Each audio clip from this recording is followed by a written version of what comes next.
అంకనాకిపోతారు. కాంగ్రెస్ ఏం ఉండదు. అక్కడ ఏపీలో ఏమైందో ఇక్కడ కూడా అదే అవుతుంది, తెలంగాణలో కూడా. ఈ దెబ్బతో 30 to 40% ఓట్ బ్యాంక్ పోయినట్టే. ఇక వాడికి బతుకు చెరువు లేదు. ఈడే లాస్ట్ సీఎం, ఈడే అంతా మొత్తం ఇదే. రాసుకోండి, పెట్టుకోండి. బాధ కాదు, ఇదే ఈడే లాస్ట్ సీఎం తెలంగాణ. కాంగ్రెస్ పార్టీకి తెలంగాణలో ఈడే లాస్ట్, ఈడే అన్ని ఇయ్యే. ఇది ఎంత సార్లు రొటీన్ చేయగలచ్చు చెప్పండి. వాళ్ళ రావాలి. మనం ఏదో కాంట్రవర్సీగా మాట్లాడాలి కాదు. ఎంత ఎఫెక్టెడ్ పడుతుంది హైదరాబాద్ కి మూసి, ఎంత ఇది గుండెకాయ. అందుట్లో 30 to 40% పడుతున్నాడంటే ఈడు ఏం చేస్తున్నాడు? వీడికి తెలదు, ఆ మాత్రం ఆలోచన లేదు వీడికి. వీడు కాంగ్రెస్ పార్టీని సంఘనాకిస్తాక వీడు తీసుకునే డిసిషన్.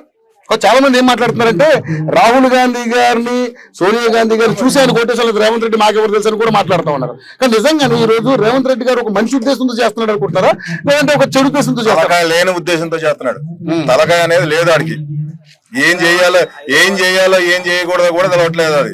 ఇప్పుడు ఇంతమంది ఉన్నారు, ఇప్పుడు మీరు వచ్చారు, ఈ కొంచెం ఈ దీనికి ఎంతమంది వచ్చారు, ఎంతమంది ఎఫెక్ట్. ఇప్పుడు వాళ్ళకి ఇంకా వాళ్ళకి ఎఫెక్ట్ ఉండదా? ఆ మాత్రం కూడా వాడికి బుర్ర లేదు.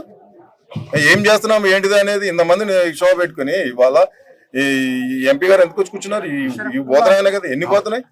55 కిలోమీటర్లు ఇటేపు అటేపు అంటే కబ్జాల్లో కూడా లేదు, కట్టింది కూడా లేదు.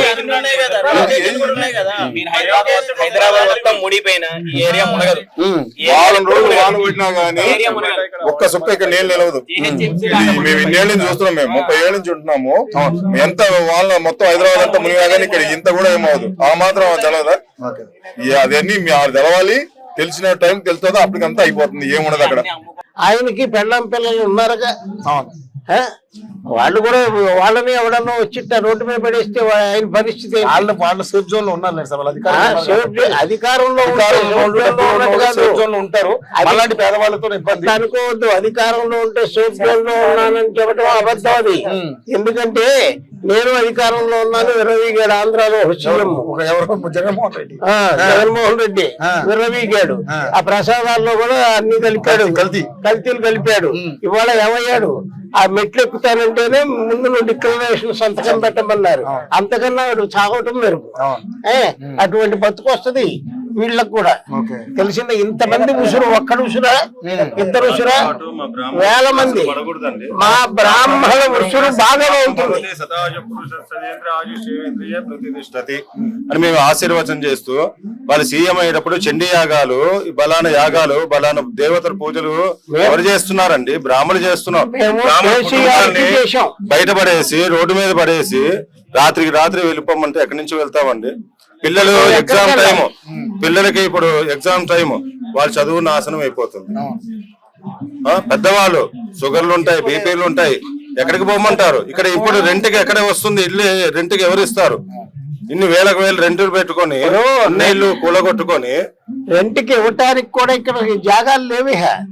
ఎందుకంటే అందరూ ఇళ్లలో ఉన్నవాళ్లే. వాడు ఎక్కడ ఇస్తాడు? ఎంతమందికి ఇస్తాడు? రెంట్కి ఎన్ని రకాలు ఇస్తే ఇస్తాడు?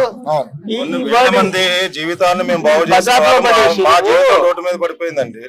ఎన్ని మంది, వేల మంది వాళ్ళు అందరూ కూడా వచ్చి పూజలు చేయించుకుంటూ వెళ్ళిన మా కుటుంబాన్ని రోడ్డు మీద పడేసి మమ్మల్ని ఈ విధంగా చేసిన రేవంత్ రెడ్డి గారు బాగుపడరు.